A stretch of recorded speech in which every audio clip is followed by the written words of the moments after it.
ഞാൻ വരട്ടെ? പ്ലീസ്. ഞാൻ ഫ്രണ്ടില് ഞാൻ വരട്ടെ? എന്താടാ ഞാൻ വരാടാ. Hello, welcome back to my channel. അപ്പോൾ എല്ലാവർക്കും നല്ലൊരു ദിവസം വിഷ് ചെയ്തിട്ട് ഞാൻ തുടങ്ങുകയാണ് കേട്ടോ ഇന്നത്തെ ദിവസം. Hello, good morning. അപ്പോൾ ഇത് ഇന്ന് സൺഡേ ആണ് കേട്ടോ. ഇന്ന് തൊട്ട് തോമു ആദ്യമായിട്ട് സൺഡേ സ്കൂളിൽ പോണ ദിവസമാണ്. അപ്പോൾ അവർക്ക് ഇന്ന് പ്രവേശനോത്സവമൊക്കെ ഇവിടെ കണ്ടക്ട് ചെയ്യുന്നുണ്ട്. അപ്പോൾ 8 മണിക്ക് കൊണ്ടെത്തിക്കണമെന്ന് പറഞ്ഞിട്ടുണ്ട് കേട്ടോ. അപ്പോൾ ഞാൻ അവനെ വിളിച്ച് എഴുന്നേൽപ്പിച്ചിട്ടുണ്ട്. ഇന്നലെ രാത്രി ഒരു കോച്ചിങ് ക്ലാസ്സൊക്കെ കൊടുത്തിട്ടുണ്ട്. രാവിലെ മൽപ്പിടുത്തത്തിന് നിൽക്കരുത്, അതുകൊണ്ട് ഇന്നലെ നേരത്തെ കിടത്തി ഉറക്കി ഞാൻ. അല്ലെങ്കിൽ രാവിലെ ഇത്രയും ഈ 2 മാസമായിട്ട് ലേറ്റായിട്ട് എഴുന്നേറ്റിട്ട് പെട്ടെന്ന് ഇങ്ങനെ പറയുമ്പോൾ ഭയങ്കര ബുദ്ധിമുട്ടാണല്ലോ. പക്ഷെ കഴിഞ്ഞ ഞായറാഴ്ച വലിയ പ്രശ്നം ഉണ്ടാക്കിയില്ല കേട്ടോ. വേഗം എഴുന്നേറ്റിൻ്റെ കൂടെ വന്നു. ബട്ട് ഞാൻ പറഞ്ഞു സൺഡേ സ്കൂളിൽ പോകും, അവർ ചിലപ്പോൾ ക്ലാസ്സിലേക്ക് വിളിച്ചുകൊണ്ട് പോകും, അമ്മയ്ക്ക് കൂടെ വരാൻ പറ്റിയില്ലെന്ന് വരും എന്നൊക്കെ പറഞ്ഞിട്ടുണ്ട്. എത്രത്തോളം പ്രാക്ടിക്കലാവും, ഫസ്റ്റ് ഡേ ആയതുകൊണ്ട് കരയുമോ എന്നൊന്നും നമുക്ക് അറിയില്ല കേട്ടോ. കാരണം അവനൊട്ടും പരിചയമില്ലാത്ത ഫ്രണ്ട്സിൻ്റെ അടുത്തൊക്കെയാണ് പോണത്. പക്ഷെ ഞാൻ പറഞ്ഞു ഭവൻസിലെ കുട്ടികളായിരിക്കും മൊത്തം ഉണ്ടാവുക എന്നൊക്കെ ചുമ്മാ ഇങ്ങനെ പറഞ്ഞിട്ടുണ്ട്. അറിയില്ല. അപ്പം ഞാൻ അയൺ ചെയ്യണമെന്നൊക്കെ ഇന്നലെ രാത്രി വിചാരിച്ചെങ്കിലും അതൊന്നും നടന്നില്ല കേട്ടോ. കാരണം ചാക്കോയ്ക്ക് ചെറിയൊരു പനി രാത്രി വന്നപ്പോൾ എൻ്റെ കൂടെയായിരുന്നു ഫുൾ ടൈം. അപ്പോൾ ഞാനും അവൻ്റെ കൂടെ കിടന്ന് ഞാനും ഉറങ്ങിപ്പോയി. ഭാഗ്യത്തിന് അലാറം വെച്ചിട്ടുണ്ടായിരുന്നു. ഡെയിലി അലാറം ഉണ്ടെങ്കിലും സൺഡേ ഞാനത് ഓഫാക്കി വെക്കും. എൻ്റെ സൺഡേ അലാറം 5 മണിക്കാണ്. അപ്പോൾ വേഗം ഞാൻ എഴുന്നേറ്റ് റെഡിയായി. അതുകൊണ്ട് അവൻ്റെ ഡ്രസ്സ് അയൺ ചെയ്ത് വെച്ചിട്ടുണ്ട്. കുളിക്കാൻ ചൂടുവെള്ളം വെച്ചു, കാരണം നല്ല തണുത്ത വെള്ളമാണ് പൈപ്പിൽ കൂടെ വരുന്നത്. ഇനി അതിനൊരു രാവിലെ ഒരു അടി വേണ്ടല്ലോ എന്ന് വിചാരിച്ചു. അപ്പോൾ ചൂടുവെള്ളം വെച്ചിട്ടുണ്ട്, അയൺ ചെയ്ത് ഡ്രസ്സ് എടുത്ത് വെച്ചിട്ടുണ്ട്. ഭയങ്കര എക്സൈറ്റഡ് ആണ് കേട്ടോ. എന്താണ് അവൻ ചെയ്യാൻ പോണെന്നുള്ള ഒരു ആകാംക്ഷ. ഇനിയിപ്പോൾ ഒരു 11 മണി ആവാണ്ട് വരില്ല, കുർബാനയൊക്കെ കഴിഞ്ഞിട്ടേ വരുവുള്ളൂ. എങ്ങനെ അവൻ നിൽക്കും? ഒറ്റയ്ക്കാളാണ്, നമ്മൾ പാരൻസിന് കൂടെ നിൽക്കാൻ പറ്റില്ല. ഒറ്റയ്ക്ക് എങ്ങനെ നിൽക്കും? നമ്മളുള്ളപ്പോഴേ താതൈ ചിത്തൈയാണ്. അതുകൂടാണ്ട് നമ്മളില്ലാണ്ട് എങ്ങനെ നിൽക്കും എന്നുള്ളത് കണ്ട് തന്നെ അറിയണം. എന്തായാലും നമുക്ക് നോക്കാം. അങ്ങനെ ദേ ബാഗും വെള്ളമൊക്കെ എടുത്തു വെച്ചിട്ടുണ്ട്. അപ്പോൾ അവൻ കുറച്ച് ദിവസമായിട്ട് ഒരാഴ്ചയായിട്ട് നമുക്ക് ഫോണിൽ മെസ്സേജ് വരും സുഹൃത ജപങ്ങൾ എഴുതാൻ പറഞ്ഞിട്ട്. അപ്പോൾ അതൊക്കെ അവൻ എഴുതുന്നുണ്ടായിരുന്നു. അങ്ങനെ ദേ കുളിപ്പിച്ച് റെഡിയാക്കി കൊണ്ട് നിർത്തിയിട്ടുണ്ട് കേട്ടോ. ഞാൻ പറഞ്ഞില്ലേ, നേരത്തെ വിളിച്ച് എഴുന്നേൽപ്പിച്ചുകൊണ്ട് തന്നെ വലിയ കലാപങ്ങളൊന്നും ഉണ്ടായില്ല. അപ്പോൾ അപ്പുറത്തെ തെങ്ങയിൽ തേങ്ങ നിറച്ചിട്ടുണ്ടെന്നൊക്കെ പറഞ്ഞുകൊണ്ടിരിക്കുകയാണ്. അപ്പം ക്രീമൊക്കെ തേച്ച് ഒന്ന് സെറ്റാക്കി വിടുകയാണ് കേട്ടോ. കാരണം അവനെ ഒന്ന് ഓക്കെ ആവണം. അപ്പോൾ അവനെ ചിരിപ്പിച്ചും സന്തോഷിപ്പിച്ചും വേണം നമ്മളിതെല്ലാം ചെയ്യാൻ. നമ്മൾ ദേഷ്യപ്പെട്ടാലൊക്കെ കയ്യിൽ നിന്ന് പോകും കേട്ടോ. അപ്പോൾ ഒരു ഷോർട്ട്സും ബനിയനും ആണ് കൊടുത്തു വിടുന്നത്. ഇനി ചൂടൊന്നും എടുക്കണ്ടല്ലോ എന്ന് വിചാരിച്ചിട്ട് കേട്ടോ. അപ്പോൾ അതേ റെഡി ആവുന്നുണ്ട്. കുറേ വർത്തമാനങ്ങളൊക്കെ പറയുന്നുണ്ട്. കാരണം ഇതൊക്കെ ചെയ്യുവാണെങ്കിലും എൻ്റെ ഉള്ളിൻ്റെ ഉള്ളിൽ നല്ല ടെൻഷൻ ഉണ്ടായിരുന്നു, അവൻ എന്ത് ചെയ്യുമെന്നുള്ളത്. കാരണം പെട്ടെന്നൊരു സുപ്രഭാതത്തിൽ വന്ന ഒരു പുതിയ തരം ക്ലാസ് ആണല്ലോ അത്. അങ്ങനെ എങ്ങനെയാവും എന്നൊക്കെ അവന് നല്ല ടെൻഷൻ ഉണ്ട്. നിങ്ങൾ നിൽക്കുമോ, നിങ്ങൾ പോകുമോ, അങ്ങനെയൊക്കെ ചോദിക്കുന്നുണ്ട്. അപ്പോൾ ഞാൻ പറഞ്ഞു അപ്പം അവിടെ നിൽക്കും മോൻ, ധൈര്യമായിട്ട് പൊക്കോ എന്നൊക്കെ പറഞ്ഞു. അപ്പോൾ ഇന്നലെ മുടി വെട്ടിയോണ്ട് തന്നെ മുടി നമുക്കൊന്ന് സെറ്റ് ചെയ്യണം. അപ്പോൾ അവൻ്റെ പുറകിലത്തെ ഒരു പീസ് ഇങ്ങനെ പൊന്തി നിൽക്കുകയാണ്, അത് വെട്ടാൻ പറ്റില്ല. അപ്പോൾ അവർ പറഞ്ഞു ജെല്ലിട്ട് സെറ്റ് ചെയ്തിട്ട് ചെയ്താൽ മതി എന്ന്. അപ്പോൾ അത് അപ്പം റെഡിയാക്കുകയാണ് കേട്ടോ കുട്ടീനെ. അപ്പോൾ എനിക്ക് ഭയങ്കര ഇഷ്ടമുള്ള കാര്യമാണ് കുട്ടീനെ റെഡിയാക്കലും കാര്യങ്ങളൊക്കെ. അപ്പം ഞാൻ പറഞ്ഞു ദേഷ്യപ്പെടണ്ട, വളരെ കൂളായിട്ട് കൊണ്ടുപോകുക, കൊണ്ടുവരിക, ഇതാണ് നമ്മുടെ ജോലി. അപ്പം ഞാൻ ഡോൺ ചേട്ടനോട് പറഞ്ഞു, ഡോൺ ചേട്ടാ പോകുമ്പോൾ കുറച്ച് നേരം നിന്നോളൂ, പെട്ടെന്ന് അങ്ങനെ തന്നെ ആക്കിയിട്ട് വരില്ല. ഇപ്പം നമ്മൾ സ്കൂളിൽ പോയപ്പോഴാണ്, ഫസ്റ്റ് സ്കൂളിലായാലും ശരി ഭവൻസിലായാലും ശരി, നമ്മളോട് കുറച്ച് നേരം അവിടെ ഇരിക്കാനും അവർക്ക് ഒന്ന് കംഫർട്ടബിൾ ആവുന്നവരെ നിർത്തിയിട്ട് നമ്മളവിടെ നിന്നിട്ടാണ് അവർ നമ്മളെ വിടുക. അപ്പം ഞാനിതൊക്കെ ഈ മനുഷ്യനെ പറഞ്ഞ് പഠിപ്പിച്ചിട്ടാണ് ഇവിടുന്ന് വിടുന്നത് കേട്ടോ. നിന്ന് ഞാൻ തോമനോട് പറയുന്ന പോലെ തന്നെ ഡോൺ ചേട്ടനോടും അവനൊരു ചെറിയ ചുമയും കാര്യങ്ങളുണ്ട്. മരുന്നൊക്കെ കൊടുത്തു സെറ്റാക്കിയിട്ടുണ്ട്. അപ്പം വേഗം റെഡി ആയിട്ടോ, വലിയ പ്രശ്നമൊന്നും ഉണ്ടായില്ല. അങ്ങനെ അതേ ബാഗൊക്കെ ഇട്ട് റെഡി ആയിട്ട് വന്ന് ഫോട്ടോയ്ക്ക് പോസ്റ്റ് ചെയ്യാൻ വേണ്ടി നിൽക്കുക. അപ്പോൾ ബായ് പറയുകയാണ്. അപ്പം ഞാൻ തുമ്മൽ രാവിലെ ഈ പറഞ്ഞ പോലെ എഴുന്നേറ്റ വഴിക്ക് കുളിക്കുന്നതുകൊണ്ട് തന്നെ തുമ്മി തുടങ്ങി കേട്ടോ. അപ്പോൾ യാത്രയൊക്കെ പറഞ്ഞു ദേ ഈശോയ്ക്ക് സ്തുതിയൊക്കെ കൊടുത്ത് പ്രാർത്ഥിച്ച് ഇറങ്ങുകയാണ് കേട്ടോ. ഭയങ്കര എക്സൈറ്റഡ് ആണ് ഞാൻ, അവനല്ല ഞാൻ. അവന് എക്സൈറ്റ്മെൻ്റ് അല്ല, അവന് ടെൻഷനും പേടിയൊക്കെ ആയിരുന്നു കേട്ടോ. എന്താവും അവിടെ ഫ്രണ്ട്സ് ഉണ്ടാവും എന്നൊക്കെ ചോദിക്കുന്നുണ്ടായിരുന്നു. അപ്പോൾ അതേ ഡാഡിക്ക് സ്തുതി കൊടുത്തിട്ട് പോകണുണ്ട് കേട്ടോ കുട്ടി. അപ്പോൾ ഭയങ്കര എന്താ പറയുക, എനിക്ക് ഭയങ്കര സന്തോഷം. ഞാൻ പറഞ്ഞില്ലേ, ഭയങ്കര എക്സൈറ്റ്മെൻ്റ് ആയിരുന്നു എനിക്ക് എന്താവും എന്നുള്ളത്. അപ്പോൾ മമ്മി എണ്ണീറ്റിട്ടുണ്ടായിരുന്നില്ല. അപ്പോൾ ഞാൻ പറഞ്ഞു മമ്മീനെ വിളിക്കണം. അപ്പോൾ ഡോൺ ചേട്ടൻ പറഞ്ഞു ഇല്ല വിളിക്കുന്നു പറഞ്ഞപ്പോൾ അവനും വിളിച്ചിട്ട് ദേ യാത്ര പറഞ്ഞിട്ട് പോവാണ് കേട്ടോ. മമ്മിക്കോ ഈ പറഞ്ഞ പോലെ BP യുടെ പ്രശ്നം ആയതുകൊണ്ട് മമ്മിക്കും വയ്യാണ്ടിരിക്കുകയാണ് കേട്ടോ. യാത്ര പറഞ്ഞിട്ട് ദേ പോവാണ്. അപ്പോഴത്തേക്കും എൻ്റെ ചെറിയ കിടാങ്ങ് കരഞ്ഞു തുടങ്ങി. അപ്പോൾ ഞാൻ വേഗം മോളിൽ പോയിട്ടോ. അപ്പോൾ മോളിൽ പോയിട്ട് തോന്നുമ്പോൾ ഗേറ്റ് തുറക്കാൻ പോവുകയാണ് കേട്ടോ. അങ്ങനത്തെ പണികളൊക്കെ ചെയ്യാൻ ഭയങ്കര ഇഷ്ടം. ഇപ്പോൾ ഗേറ്റ് തുറക്കാനും അടയ്ക്കാനും ഇപ്പോൾ ചാക്കോ കൂടെ ഉണ്ടെങ്കിൽ നമ്മളൊന്നും പറയണ്ട, അവൻ തന്നെ പോയി ഗേറ്റ് അടച്ചിട്ടൊക്കെ വരും കേട്ടോ. അതെനിക്ക് ഭയങ്കര സന്തോഷമുള്ളൊരു കാര്യമാണ്. ഇപ്പോൾ അവർ മുറ്റത്ത് തന്നെ കളിക്കുകയാണെങ്കിലും അവൻ ഗേറ്റ് അടച്ചിട്ട് വരും. അവൻ ഇറങ്ങി പോവില്ല. പക്ഷേ ചാക്കോയും പാച്ചുവും പാച്ചുവാണ് മുൻപന്തിയിൽ നിൽക്കുക. പാച്ചുവും ചാക്കോയും സെറ്റായാൽ അവർ ഒരുമിച്ച് ഇറങ്ങി പോകട്ടോ. തോമുന് അതിനുള്ള ധൈര്യമില്ല, അവൻ ഇറങ്ങി പോവില്ല. അതിൻ്റെ അപ്പുറം അവൻ പോവില്ല.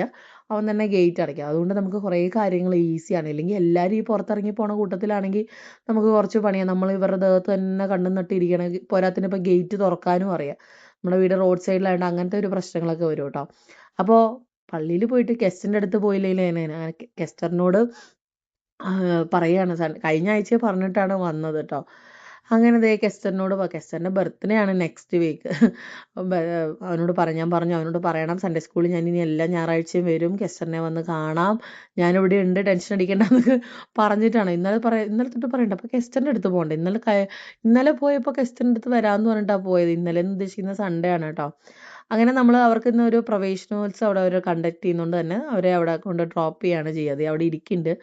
മൂപ്പരുടെ ഹൃദയം പൊട്ടി തകർന്നു തുടങ്ങിയിരുന്നു കേട്ടോ. പതുക്കെ ഞാൻ കൺവട്ടത്ത് നിന്നാൽ മതിയായിരുന്നു ഡോൺ ചേട്ടൻ. പക്ഷേ ഡോൺ ചേട്ടൻ മാറിയതും തോമുവിൻ്റെ ഭാവവ്യത്യാസങ്ങൾ വന്നു തുടങ്ങി. കരച്ചിലായി, പിഴിച്ചിലായി, ഭയങ്കര നിലവിളിയായി കേട്ടോ. ഭയങ്കര പ്രശ്നമായി. അവിടുന്ന് വിളിച്ചിട്ടുണ്ടായിരുന്നു.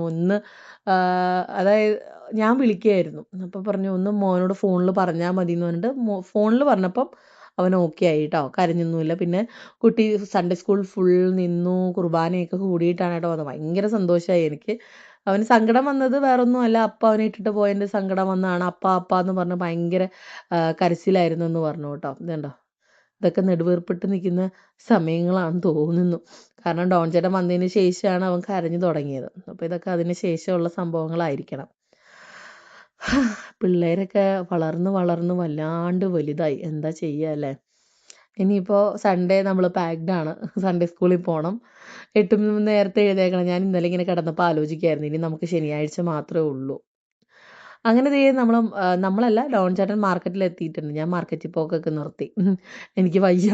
അപ്പോൾ ഡാഡിക്ക് എന്തായാലും പള്ളിയിൽ പോകണമായിരുന്നു. അപ്പോൾ ഞാൻ ഡാഡിക്ക് വേഗം ബ്രേക്ക്ഫാസ്റ്റ് ഉണ്ടാക്കും. ഡാഡിക്കെന്നല്ല, എല്ലാവർക്കും മുട്ടച്ചുരുൾ ഉണ്ടാക്കാമെന്ന് ചോദിച്ചാൽ എല്ലാവർക്കും ഇഷ്ടമുള്ള കാര്യം. അപ്പോൾ കാപ്പി വെക്കുന്നുണ്ട്. ഞാൻ വിചാരിച്ചു ഡോൺ ചേട്ടൻ വരുന്നതിന് മുമ്പ് ബ്രേക്ക്ഫാസ്റ്റൊക്കെ വെച്ച് റെഡി ആയിട്ട് നിൽക്കാമെന്ന് വിചാരിച്ചു കേട്ടോ. അപ്പോൾ എനിക്ക് ഭയങ്കര കോഫി ലവറാണ് ഞാൻ. ഭയങ്കര ഇഷ്ടമെന്ന് വെച്ചാൽ കൊതിയെന്നോ ആക്രാന്തമെന്നോ എന്ത് വേണമെങ്കിലും പറയാം. എനിക്ക് അത്രയ്ക്ക് ഇഷ്ടമാണ് കോഫി. ഞാൻ വീട്ടിലൊക്കെ പോകുന്നതിന് മുമ്പ് അമ്മയോട് പറയും, കോഫി വാങ്ങിച്ചു വെച്ചോളൂ, കോഫി പൗഡർ വാങ്ങിച്ചു വെച്ചോളൂ എന്ന് പറയും കേട്ടോ. എന്ന് വെച്ചാൽ ഇവിടെ ഇല്ലെന്നല്ല, ഞാൻ തോരെ കുടിക്കും. അത് നമ്മുടെ വീട്ടിൽ നടക്കുന്ന പോലെ എല്ലായിടത്തും പോയി നടക്കില്ല. പക്ഷേ വീട്ടിൽ പോയാൽ ഞാൻ ഇടയ്ക്കിടയ്ക്ക് കാപ്പി കുടിക്കും കേട്ടോ. നല്ലതല്ലെന്നറിയാം, ബട്ട് ഇഷ്ടമാണ് എനിക്ക് കാപ്പി. ഞാൻ അത്രയ്ക്കും ഡൈ ഹാർഡ് ഫാനാണ് കാപ്പിയുടെ. അപ്പോൾ ഡാഡിയോടേക്ക് വേഗം ഞാൻ ഡാഡിക്ക് ഇങ്ങനത്തെ ബ്രേക്ക്ഫാസ്റ്റൊക്കെ ഇഷ്ടമാണ് കേട്ടോ. അപ്പോൾ അത് എടുത്ത് കഴിക്കുന്നുണ്ട്. ഇത് അപ്പം ഉണ്ടാക്കുമ്പോൾ കഴിച്ചാലേ അതിന് ടേസ്റ്റ് ഉണ്ടുള്ളൂ കേട്ടോ, ഇല്ലെങ്കിൽ ഇല്ല. ഒരു തണുത്ത് കഴിഞ്ഞാൽ വിറങ്ങലിച്ച ഒരു പരുവമാണ് അതിന്. പിന്നെ ഞാൻ പറഞ്ഞില്ലേ, ഇടയ്ക്ക് അവരുടെ ടീച്ചറൊന്ന് വിളിച്ചിട്ട് അവൻ കരയാണെന്നോ വരുമോ എന്ന് ചോദിച്ചപ്പോൾ ഞാൻ അവനെയും കാത്ത് ഇങ്ങനെ നിൽക്കുകയാണ്. പക്ഷെ അവൻ വന്നില്ല. അവിടെ ചെന്നപ്പോൾ അവൻ കരച്ചിലൊക്കെ നിർത്തി ഫ്രണ്ട്സുമായിട്ട് ഇരിക്കുന്നുണ്ടെന്ന് പറഞ്ഞു കേട്ടോ. ഇത് നമ്മുടെ അടുത്ത ഹൈവേയിലുള്ള ഒരു റെസ്റ്റോറൻറ്റിൻ്റെ ആഡ് വന്നാണ്. അവർ ഹോം ഡെലിവറി തുടങ്ങിയിട്ടുണ്ട് എന്ന് പറഞ്ഞിട്ട് കേട്ടോ. അപ്പോൾ അതിൻ്റെ പുറകിൽ എല്ലാത്തിൻ്റെയും വിലകളും ആഡ് ചെയ്തിട്ടുണ്ടായിരുന്നു കേട്ടോ. അപ്പോൾ ഡോൺ ചേട്ടൻ എൻ്റെ ഇടയ്ക്ക് മാർക്കറ്റിൽ പോയിട്ട് വന്നു. അപ്പോൾ അതെല്ലാം എന്നിട്ട് ഡോൺ ചേട്ടന് ഞാൻ ബ്രേക്ക്ഫാസ്റ്റ് വെച്ച് കൊടുത്തു. അങ്ങനെ നോക്കുകയാണ്. അതിൻ്റെ ഓരോത്തിൻ്റെയും റേറ്റ് എഴുതിയിട്ടുണ്ട്. നമുക്കിതുവരെ അങ്ങനെ അവിടെ പോയിട്ട് എക്സ്പ്ലോർ ചെയ്യാൻ പറ്റിയിട്ടില്ല. മീൽസൊക്കെ നല്ലതാണെന്ന് നമ്മളിങ്ങനെ വീഡിയോസിലൊക്കെ കണ്ടിട്ടുണ്ടെങ്കിലും നമ്മളിതുവരെ പോയി കഴിച്ചിട്ടില്ല കേട്ടോ. ഒരു ദിവസം പോകണം ഈ പറയുന്ന പോലെ. അങ്ങനെ പിന്നെ എൻ്റെ പതിവ് പരിപാടി ഇപ്പം ഞാൻ 2-3 ദിവസമായിട്ട് കൃത്യമായിട്ട് ചെയ്യുന്നൊരു കാര്യമാണ് റോബോനെ രാവിലെ ഇറക്കി വിടുക എന്നുള്ളത്. മഴ ആയതുകൊണ്ടാണെന്ന് തോന്നുന്നു നമ്മൾ എന്ത് വൃത്തിയിൽ വെച്ചിട്ടും ബാക്ക് ടു ബാക്ക് വരികയാണ്. അറിയില്ല ഇനി എന്താ ചെയ്യാന്ന്. അപ്പോൾ 10 മണി ആയിട്ടുണ്ട് കേട്ടോ. അപ്പോൾ ഡോൺ ചേട്ടൻ അപ്പോഴത്തേക്കിനും നോൺ വെജൊക്കെ കൊണ്ടുവന്ന് ഞാനിങ്ങനെ കഴുകാനോ വേണ്ടയോ എന്ന് ഇങ്ങനെ ആലോചിച്ച് നിൽക്കുകയാണ്. ചോറ് ആദ്യം, അപ്പോൾ ചോറ് ഓൾറെഡി ഉണ്ട്. ഡോൺ ചേട്ടൻ അപ്പോൾ ഒരു കല്യാണത്തിന് പോകുമെന്ന് പറഞ്ഞു കേട്ടോ. അപ്പോൾ ഞാൻ വിചാരിച്ചു ആദ്യം കുപ്പിയും പട്ടയൊക്കെ കഴുകി വെക്കാമെന്ന്. അപ്പോൾ ചാക്കോ എഴുന്നേറ്റ് വന്നിട്ടുണ്ട്. ഡോൺ ചേട്ടൻ വന്ന വഴിക്ക് തന്നെ അവൻ എഴുന്നേറ്റ് വന്നിട്ടുണ്ടായിരുന്നു കേട്ടോ. അപ്പോൾ ഡോൺ ചേട്ടനോട് അക്കീടെ അവിടെ പോവാന്നുള്ള തിരക്കിലാണ്. അപ്പോൾ ഡോൺ ചേട്ടൻ പറഞ്ഞു 10 മിനിറ്റ് കഴിഞ്ഞിട്ട് എന്തായാലും പോകണുള്ളൂ എന്ന് പറഞ്ഞപ്പോൾ മിഠായി വേണം. അപ്പോൾ ഡോൺ ചേട്ടൻ ഫ്രിഡ്ജിൽ നിന്നൊരു കോലുമിഠായി കൊണ്ടുവന്ന് കൊടുത്തിട്ടുണ്ട്. അത് കഴിച്ച് അവിടെ ഇരുന്നോളും. അപ്പം ഡിമ്പിൾ ചോദിക്കുകയാണ് എനിക്ക് തരുമോയെന്ന് ചോദിച്ചപ്പോൾ കഴിക്കണ്ട, ചത്തു പോകുന്നാ പറഞ്ഞേക്കുന്നത് ചാക്കോ. ഇതൊക്കെ ചൂടുള്ള ഭക്ഷണം കൊടുത്ത് നമ്മൾ ഊതി കൊടുത്തില്ലേ പറയും ചാക്കോ ചത്തു പോകും, ചൂടാണ്. ഞാൻ പറഞ്ഞു നിനക്ക് ഇതൊക്കെ എവിടുന്ന് കിട്ടുന്നു മോനെ, ചത്തു പോകുന്നൊക്കെ. ഭയങ്കര ഡയലോഗ് അടിയാണ് കേട്ടോ, നല്ല പോലെ ഡയലോഗ് അടിക്കും. അങ്ങനെ ദേ ഡിമ്പിളിനെ കൊതിപ്പിക്കുകയാണ് കേട്ടോ. കഴിച്ച് കൊതിപ്പിക്കുക എന്നൊക്കെ പറയത്തില്ല, നിങ്ങൾ വിചാരിക്കണ പോലെ ആളല്ല കേട്ടോ, അവൻ പുലിയാണ്, ജഗജില്ലാടിയാണ് അവൻ. പ്രത്യേകിച്ച് ഡിമ്പിളിനെ ചൊറിയാൻ ഭയങ്കര ഇഷ്ടമാണ്. എന്നാൽ സ്നേഹം അതാണ് കേട്ടോ. അതൊക്കെ ഭയങ്കര ഇതാണ്. ഇത് തീർന്ന വഴിക്ക് മൂപ്പര് പറഞ്ഞു എനിക്ക് അക്കിയുടെ അവിടെ പോകണം എന്ന് നിർബന്ധമായിട്ടും പറഞ്ഞു. അങ്ങനെ ദേ റെഡി ആയിട്ട് ദേ പോവാണ്, അക്കിയുടെ അവിടെ പോവാണ്. അപ്പം ഞാൻ ചോദിച്ചു ഞാനും വരട്ടെ. അയ്യോ വേണ്ട, വീഴും. അത്രയ്ക്കും നല്ല മനസ്സാണ്. എന്നെ കൊണ്ടുപോകാനായിട്ട് അവർ ഒരു താല്പര്യം ഉണ്ടായിരുന്നില്ല എന്നുള്ളതാണ്. ഞാൻ പറ്റിയാൽ ഇതിൻ്റെ ഡയലോഗ് ആദ്യം ചേർക്കാം, ഇല്ലെങ്കിൽ ഞാൻ ചേർക്കില്ല കേട്ടോ, നോക്കട്ടെ ഞാൻ എഡിറ്റ്. അപ്പോഴത്തേനും നമ്മുടെ പാച്ചുക്കുട്ടൻ എഴുന്നേറ്റ് വന്നു കേട്ടോ. പാച്ചുക്കുട്ടൻ ഇന്നലെ ഗുഡ് ബോയ് ആയിട്ട് ഉറങ്ങിയിട്ടുണ്ടെന്ന് പറഞ്ഞു. അപ്പോൾ എഴുന്നേറ്റിരിക്കുക. ഞാൻ പറഞ്ഞില്ല എന്നോടുള്ള കലിപ്പ് മാറിയിട്ടില്ല, കുറച്ചായിട്ട് മാറുന്നേ ഉള്ളൂ. ഫുൾ കലിപ്പ് മാറിയിട്ടില്ല, ഒരു 70% കലിപ്പേ മാറിയിട്ടുള്ളൂ. ഇനിയും കലിപ്പ് പോവാണ്ട്. അപ്പോൾ ഡിമ്പിൾ നോൺ വെജ് നന്നാക്കാൻ നിന്നു. ആ തപ്പിൽ ഞാൻ അവിടെ ചുമ്മാ അതങ്ങ് ഫോൺ നോക്കിയിരുന്നു കേട്ടോ. ഫോൺ നോക്കിയിരുന്നു എന്ന് വെച്ചാൽ ബിസിനസ്സിനിരുന്നു. പിന്നെ ഇന്നലെ രാത്രി ഉണ്ടായ ഒരു വിഷമകരമായ വാർത്തയാണ് സലീം കുമാർ മരിച്ചു പോയെന്നുള്ളത്. ഭയങ്കര സങ്കടമായി. എന്താ പറയുക, നമ്മുടെ ഇതിലേക്ക് മറ്റേ മെൽക്കവും ഒക്കെ കൊണ്ടുവന്ന ഒരു വ്യക്തിയാണ്. അങ്ങനെ ദേ തോമുവിനെ ഡാഡിയാണ് കേട്ടോ സൺഡേ സ്കൂൾ കഴിഞ്ഞിട്ട് പിക്ക് ചെയ്തുകൊണ്ട് വരുന്നത്. അപ്പോൾ ഡാഡിക്ക് ഈ പറഞ്ഞ പോലെ ഭയങ്കര ആകാംക്ഷയായിരുന്നു അവനെ പിക്ക് ചെയ്തുകൊണ്ട് വരാൻ പള്ളിയിൽ നിന്ന് പോയിട്ട്. അപ്പോൾ പറഞ്ഞു കുർബാനയ്ക്ക് ഗുഡ് ബോയ് ആയിട്ട് നിൽക്കുന്നുണ്ടായിരുന്നു എന്നൊക്കെ പറഞ്ഞു. മൂപ്പർക്ക് അപ്പം ഇട്ടിട്ട് പോയതിൻ്റെ ദേഷ്യം നല്ലോണം ഉണ്ടായിരുന്നു കേട്ടോ. അപ്പം നിൽക്കാമെന്ന് പറഞ്ഞിട്ട് നിന്നില്ല. ഞാൻ ഒറ്റയ്ക്കായി, എൻ്റെ ഫ്രണ്ട്സിൻ്റെ പേരൻസൊക്കെ പുറത്ത് നിൽക്കുന്നുണ്ടായിരുന്നു, അപ്പം മാത്രം പോയി. അങ്ങനെ കുറേ കാര്യങ്ങൾ കുട്ടി പറഞ്ഞു കേട്ടോ. ഞാൻ ശരിക്കും ഞെട്ടിപ്പോയി. എന്നാലും കുഴപ്പമൊന്നുമില്ല, എന്നാലും അവന് ഇഷ്ടമില്ലെന്നാണ് പറഞ്ഞത്. ഞാൻ പറഞ്ഞു പറഞ്ഞിട്ട് കാര്യമില്ല, ഈശോയുടെ ഫ്രണ്ട് ആവണമെങ്കിൽ നമ്മൾ അവിടെ പോയേ തീരുള്ളൂ, അല്ലെങ്കിൽ ഈശോ ഫ്രണ്ട് ആക്കില്ല എന്നൊക്കെ പറഞ്ഞ് അഡ്ജസ്റ്റ് ചെയ്തു എന്ന് വേണമെങ്കിൽ പറയാം. എന്തായാലും ഫസ്റ്റ് ഡേ സക്സസ്ഫുള്ളി അങ്ങനെ കംപ്ലീറ്റ് ചെയ്തിട്ട് വന്നു കേട്ടോ. എനിക്ക് ഭയങ്കര സന്തോഷമായി.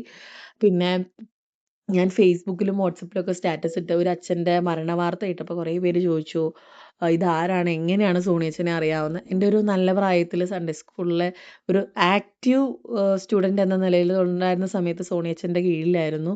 സോണിയച്ചൻ എന്ന പ്രചോദനത്തിൽ കുറേ കാര്യങ്ങൾ ഞാൻ ചെയ്തിട്ടുണ്ട്. അപ്പം അച്ഛൻ്റെ വേർപാടിൽ ഒരുപാട് സങ്കടമുണ്ട് കേട്ടോ. ഞാനെന്നല്ല, കുറേ യൂത്ത് പിള്ളേർക്ക് ഇഷ്ടമുള്ളൊരു യൂത്ത് എന്നല്ല, ഒരുപാട് നല്ല കാര്യങ്ങൾ ചെയ്തിട്ടുള്ള ഒരു വ്യക്തിയാണ് ഫാദർ സോണി തെക്കുമുറി. നിങ്ങൾക്ക് എത്ര പേർക്ക് അറിയാമെന്നൊന്നും എനിക്കറിയില്ല. സച്ച് എ ലവ്വിങ് പേഴ്സൺ ആണ് കേട്ടോ. ഒരുപാട് സങ്കടം തോന്നി കേട്ടപ്പം. അപ്പം നമുക്കിന്ന് ദയയുടെ ഒരു ഫംഗ്ഷൻ ഉണ്ടായിരുന്നു, അവരുടെ 25 ഇയേഴ്സിൻ്റെ സെലിബ്രേഷൻ ഉണ്ടായിരുന്നു. അപ്പം നമ്മളെ ഇൻവൈറ്റ് ചെയ്തിട്ടുണ്ടായിരുന്നു. ഹയാത്തിലായിരുന്നു പരിപാടി. അപ്പം മമ്മി വരുന്നില്ല എന്ന് പറഞ്ഞു. അപ്പം ഞങ്ങൾ 4 പേരും ആദ്യം ഡോൺ ചേട്ടൻ കല്യാണത്തിന് പോവാമെന്ന് പറഞ്ഞു. എന്നാൽ പിന്നെ ഇങ്ങോട്ട് വരാമെന്ന് പറഞ്ഞു കേട്ടോ. അപ്പം സഡൻ പ്ലാൻ, ഡിമ്പിൾ രാവിലെയാണ് ഞങ്ങളെ ഓർമ്മിപ്പിക്കുന്നത് ഇങ്ങനൊരു സംഭവം ഉണ്ടെന്നുള്ളത്. കാരണം ഡിമ്പിളിലായിരുന്നു ബ്രോഷർ ഉണ്ടായിരുന്നു. അപ്പം ഞങ്ങൾക്ക് അറിയില്ലായിരുന്നു, മറന്നുപോയി. പറഞ്ഞന്ന് ഇൻവൈറ്റ് ചെയ്തൊന്നും പറഞ്ഞിട്ടുണ്ടായിരുന്നെങ്കിലും പിന്നെ അതിനെക്കുറിച്ച് നമ്മൾ ആലോചിച്ചിട്ടില്ല കേട്ടോ.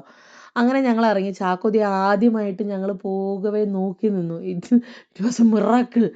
എന്താ പറയുക, മിറാക്കിൾ എന്ന് വെച്ചാൽ ചില്ലറ മിറാക്കിൾ അല്ല. അപ്പോൾ അതേ ഡിമ്പിൾ സുന്ദരി കുട്ടിയായിട്ട് വരുന്നുണ്ട് കേട്ടോ. റെഡി മണിയായിട്ട് ഇരിക്കുന്നുണ്ട്. ആരും പ്രിപ്പയർഡ് അല്ല, അതാണ് എല്ലാവരുടെയും ചപ്രാച്ചി തല പോലെ ഇരിക്കുന്നത് കേട്ടോ. അപ്പോൾ ഞാൻ തിരിച്ചു വരുമ്പോൾ നമുക്ക് കുറച്ച് സാധനങ്ങൾ, സ്കൂൾ ഐറ്റംസ് കൂടെ എനിക്ക് വാങ്ങിക്കാനുണ്ട്. അതെന്തൊക്കെയാണെന്നും ഞാൻ സ്കൂൾ പ്രിപ്പറേഷൻസ് നിങ്ങളെ നാളത്തെ വീഡിയോയിൽ ഞാൻ കാണിക്കാം കേട്ടോ. എല്ലാം കൂടെ ഒരു വീഡിയോയിൽ കാണിച്ചാൽ എനിക്ക് നാളെ ഇടാനൊന്നും ഉണ്ടാവില്ല കേട്ടോ. അതുകൊണ്ടാണ്. അപ്പോൾ നാളെ കാണിക്കാം കേട്ടോ. അപ്പോൾ ദേ നമ്മൾ ഹയാത്തിൽ എത്തിയിട്ടുണ്ട്, പുഴയ്ക്കലുള്ള ഹയാത്തിൽ. തൃശ്ശൂർ പുഴയ്ക്കൽ മാത്രമേ ഹയാത്തുള്ളൂ അല്ലേ, സോറി. ഹയാത്ത് ഏജൻസിയിൽ ചെന്നിട്ടുണ്ട്. ഭയങ്കര സന്തോഷമായി. എന്താ പറയുക, നമ്മളെ ഒരു സോഷ്യൽ മീഡിയ ഇൻഫ്ലുവൻസറായിട്ട് ഇൻവൈറ്റ് ചെയ്യുമ്പോൾ നമുക്ക് ഒരുപാട് സന്തോഷം ഉണ്ടാവില്ലേ. നമ്മുടെ എന്താ പറയുക, നമ്മളെ റെക്കഗ്നൈസ് ചെയ്ത് നമ്മളെ വാല്യൂ ചെയ്ത് ഒരു ഫംഗ്ഷനിലേക്ക് വിളിച്ചപ്പോൾ ഭയങ്കര സന്തോഷം തോന്നി. അങ്ങനെ അതേ ഡോൺ ചേട്ടൻ വരുന്നത്, ഇത് ഞാൻ വെഡിങ് ആനിവേഴ്സറിക്ക് ഡോൺ ചേട്ടന് വാങ്ങിച്ചു കൊടുത്തൊരു ടീഷർട്ടാണ് കേട്ടോ. എങ്ങനെയുണ്ടെന്ന് പറയും, എനിക്കിഷ്ടമായി. അങ്ങനെ നമ്മൾ വെന്യൂവിൽ എത്തിയിട്ടുണ്ട്. ദേ നമ്മുടെ ചിരിക്കുന്ന മുഖം ഇവിടെ നിൽക്കുന്നുണ്ട് കേട്ടോ. സാജി സാർ എവിടെ നോക്കിയാലും സജി സാറുണ്ട്, എന്താണെന്നറിയില്ല. അങ്ങനെ നമ്മുടെ ഡോക്ടർ അസീസ് ഡോക്ടറിനെയാണ് ഞങ്ങൾ ചെല്ലുമ്പോൾ സ്ക്രീനിൽ കാണുന്ന അസീസ് ഡോക്ടറിൻ്റെ റൈറ്റ് ഒരു ഡോക്യുമെൻ്ററി പോലെയാണ് പൊയ്ക്കൊണ്ടിരുന്നത്. ഇങ്ങനൊരു മനുഷ്യനാണ്, അത്രയ്ക്കും കൈൻഡ് ഹാർട്ടഡ് ആട്ടോ. ഞാൻ ശരിക്കും ഞെട്ടിപ്പോയി. ഞങ്ങൾ കഴിക്കാൻ പോയപ്പം വളരെ റാൻഡംലി ഇറങ്ങി നടന്നു പോകുന്നത് കണ്ടു. എനിക്ക് സത്യം പറഞ്ഞാൽ ഡോക്ടറിനെ ഇപ്പോൾ കാണുമ്പോൾ എബിൻ ചേട്ടൻ്റെ നമ്മുടെ എഡിസൺ ഒരു ചേട്ടനുണ്ട്, എബിൻ ചേട്ടൻ. അപ്പോൾ എബിൻ ചേട്ടനെ പോലെയാണ് കേട്ടോ എനിക്ക് ഫീൽ ചെയ്തത്. അപ്പോൾ നമുക്ക് അവിടെ ഫുഡ് അവർ അറേഞ്ച് ചെയ്തിട്ടുണ്ടായിരുന്നു, നല്ല ബിരിയാണിയും കാര്യങ്ങളും. ഡെസേർട്ടായിട്ട് നല്ല മുരി കറുമുറ ജിലേബി ആയിരുന്നു കേട്ടോ. അങ്ങനെ അതെല്ലാം കഴിച്ച് ഞങ്ങളിതേ തിരിച്ച് വീട്ടിലെത്തിയിട്ടുണ്ട് കേട്ടോ. അപ്പോൾ ഇന്ന് ഇത്രയേ ഉള്ളൂ. ഇനി ബാക്കി നമുക്ക് നാളെ കാണാം സ്കൂൾ പ്രിപ്പറേഷനും കാര്യങ്ങളുമായിട്ട്. അപ്പോൾ എല്ലാവർക്കും ബൈ ആൻഡ് ടേക്ക് കെയർ.